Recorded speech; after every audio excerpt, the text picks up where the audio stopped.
owned one of the rarest Bugatti Chirons in the United States.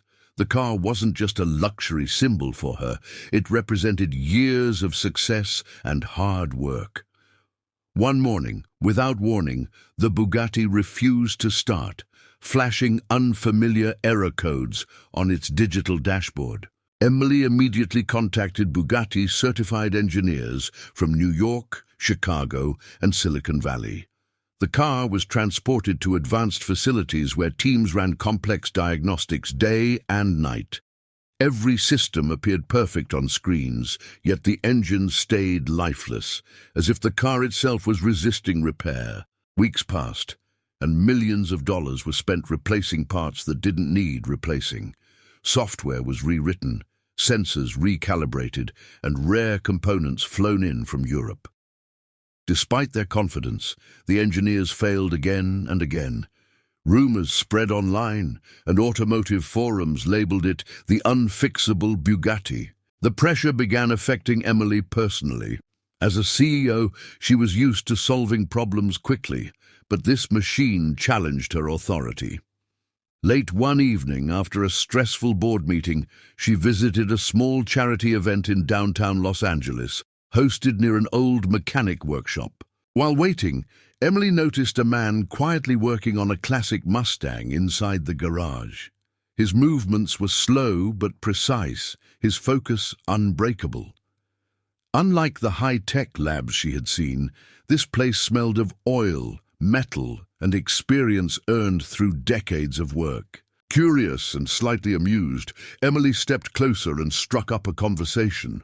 The mechanic, Jack Miller, spoke little, but listened carefully. Half joking, half desperate, she mentioned her broken Bugatti. Jack wiped his hands and calmly said he'd like to see it first. The next morning, Emily brought the Bugatti to Jack's modest garage, surrounded by aging tools and cracked concrete. Unlike the engineers before him, Jack didn't rush to connect computers or diagnostic screens.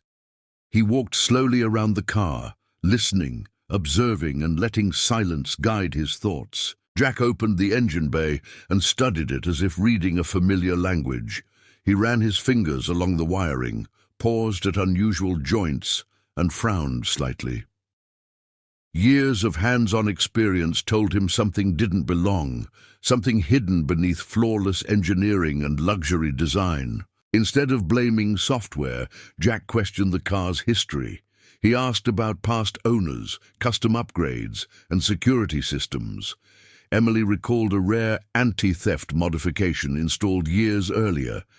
Jack's eyes sharpened. He suspected the problem had nothing to do with the engine itself. Carefully, he removed a small panel buried deep inside the frame. There, he discovered a grounding wire damaged by heat over time. The flaw was tiny, nearly invisible, but enough to shut down the entire system. Engineers had overlooked it, trusting data over instinct. With steady hands, Jack repaired the connection and reinforced it using a simple but effective method. No expensive parts, no advanced software, just precision and understanding. He nodded toward Emily and asked her to turn the key. The engine roared to life instantly, its sound echoing through the small garage.